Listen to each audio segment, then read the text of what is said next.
નમસ્કાર વિદ્યાર્થી મિત્રો, આજે ધોરણ 3 નો વિષય ગણિત પાઠ 8 વધુ ભારે કોણ.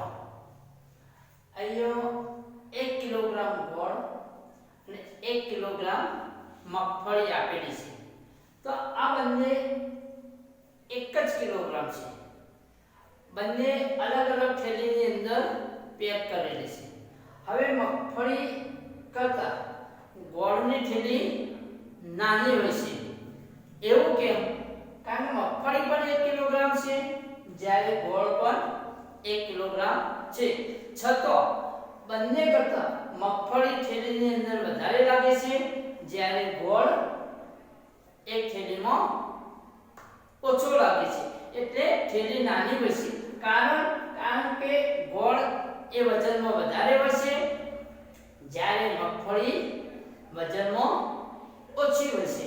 હવે તમને એવું પૂછવામાં આવે કે 1 કિલોગ્રામ રૂ હોય અને 1 કિલોગ્રામ લોખંડ હોય, તો આ બંનેમાંથી વજન કોનું વધારે હોય? લોખંડ કે રૂ? બંનેનું વજન સરખું જ હોય. લોખંડનું વજન વધારે હોય એટલે લોખંડ ઓછું હોય, જ્યારે રૂનું વજન ઓછું હોય એટલે રૂ વધારે દેખાય. એટલે બંને 1 કિલોગ્રામ હોય તો બંનેનું વજન સરખું હોય. પણ જે વસ્તુ હલકી છે, વજનમાં ઓછી છે, એ વસ્તુ વધારે આવે, જ્યારે વજનમાં વધારે હોય, ભારે હોય, એ ઓછી મળે અને થેલીમાં પણ ઓછી દેખાય કે એની થેલી નાની હોય અને જ્યારે હલકી વસ્તુ હોય એની થેલી મોટી હોય. હવે આપણે અનુમાન કરવાનું છે. આપણે બજારમાં વસ્તુ લેવા જવાનું છે અને કઈ બેગ એટલે કઈ થેલીની જરૂર પડશે, નાની થેલી કે મોટી થેલી?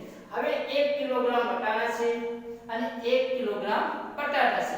હવે વટાણા માટે અને બટાટા માટે તો મોટી થેલી કઈ વસ્તુ માટે પડશે? તો બટાટા પછી વટાણા વજનમાં નાના હોય, હલકા હોય, એટલે વટાણાની થેલી મોટી જરૂર પડશે અને બટાકાની થેલી નાની જરૂર પડશે.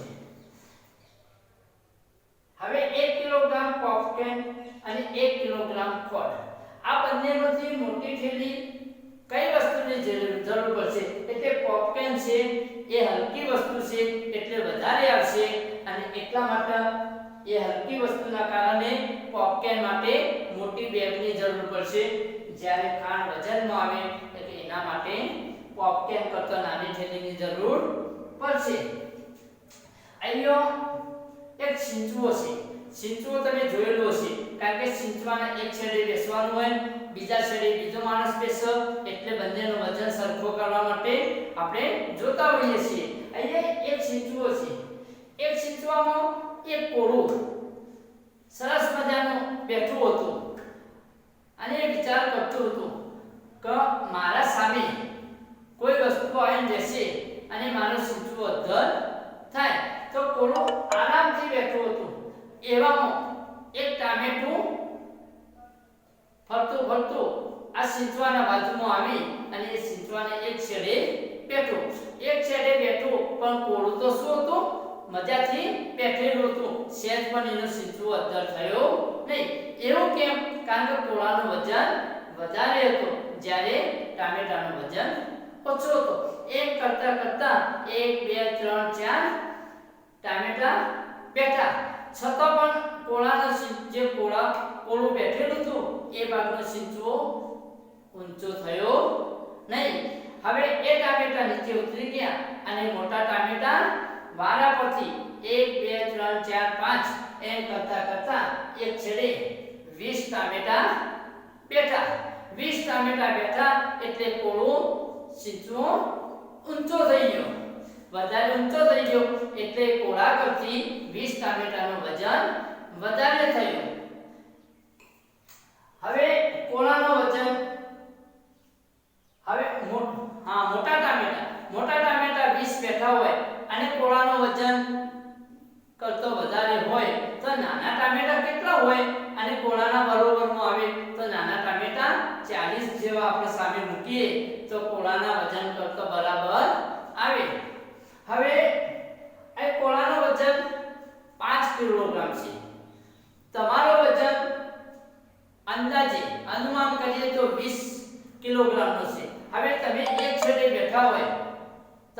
વજન 20 ગ્રામનો હોય તો તમારા સામાન્ય છેડે કેટલા કોળા મૂકીએ તો તમારા અને કોળાનું વજન સરખો થાય અને સીંચો બંને છેડેથી સરખો થાય તો તમારું વજન 20 કિલોગ્રામ હોય એક કોળાનું વજન 5 કિલોગ્રામ હોય તો કેટલા કોળા મૂકવા પડે તો 5 દુ 10 5 તરી 15 અને 5 ચોક 20 એટલે 4 કોળા તમારા સિંચવાના સામે છેડે મૂકીએ એટલે તમારું વજન અને 4 કોળાનો વજન બંને સરખો થશે એ જ રીતે તમારા વિદ્યાર્થીઓનું વજન તમારા વર્ગમાં મિત્રોનું વજન એ અનુમાન કરવાનું છે કે તમારા પરથી કયા મિત્રનું વજન વધારે છે અને કયા મિત્રનું વજન ઓછું છે તો તમારા વર્ગમાં કોઈ મિત્ર હોય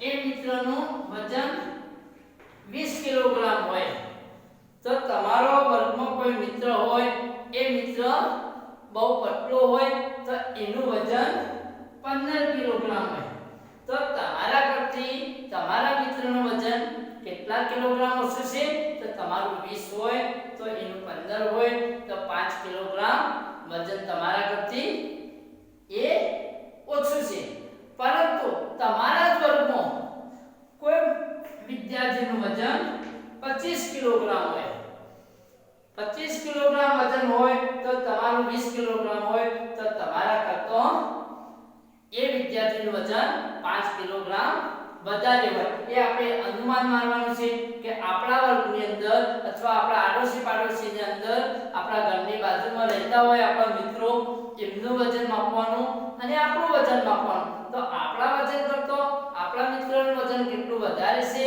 કેટલું ઓછું છે એ અનુમાન મારવાનું છે જ્યારે અહીંયા ભારતીના માતા-પિતા સ્વાતંત્ર્ય દિનના દિવસે અલગ રીતે ઉજવણી કરે છે કારણ કે ભારતીનો જન્મ સ્વાતંત્ર્ય દિનના દિવસે થયો હતો અમે એ દિવસે સ્વાતંત્ર્ય દિવસે એ જે જન્મ સમયે જે વજન હતો એનો બમણો મીઠાઈ વેચે છે હવે જન્મ સમયે એનો વજન 3 કિલોગ્રામ હતો 3 કિલોગ્રામ હતો એટલે એમના માતા-પિતાએ 3 + 3 = 6 કિલોગ્રામ મીઠાઈ વેચે છે જ્યારે એ 1 વર્ષની થઈ ત્યારે એનો 9 કિલોગ્રામ વજન થયો 9 કિલોગ્રામ વજન થયો એટલે એમને કેટલી મીઠાઈ વેચી છે 9 + 9 = 18 કિલોગ્રામ મીઠાઈ એમને વેચી જ્યારે ભારતી 2 વર્ષની થઈ ત્યારે એને 13 + 13 = 26 કિલોગ્રામ મીઠાઈ વેચી તો એમનું વજન કેટલું હશે તો 13 કિલોગ્રામ હશે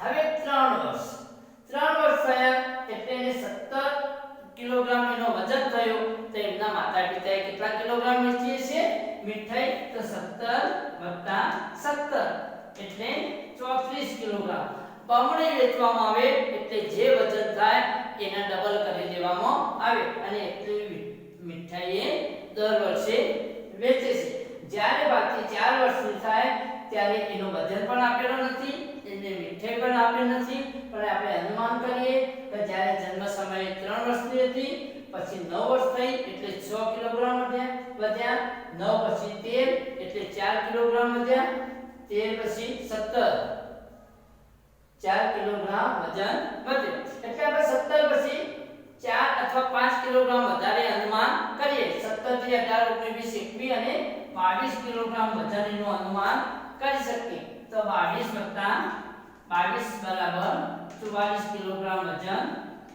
પ્રમાણે એમની મીઠાઈ વેચી હવે 5 વર્ષની થઈ ત્યારે એને 26 કિલોગ્રામ વજન થયો તો એમના માતા-પિતાએ 26 + 26 = 52 કિલોગ્રામ વજનની મીઠાઈ બધાને વેચી હવે તમે અનુમાન મારો તમારા માતા-પિતાને પૂછો કે હું જ્યારે 2 વર્ષનો કે 4 વર્ષનો હતો તો મારું વજન કેટલું હતું એ તમારા માતા-પિતાને પૂછી અને તમારે લખવાનું છે તો વજન 9 કિલોગ્રામની આસપાસ હશે. જ્યારે તમે 4 વર્ષના હશો એટલે તમારો 13 કિલોગ્રામની આસપાસ તમારું વજન હશે. અહીંયા તાસ 1, અહીંયા આપણો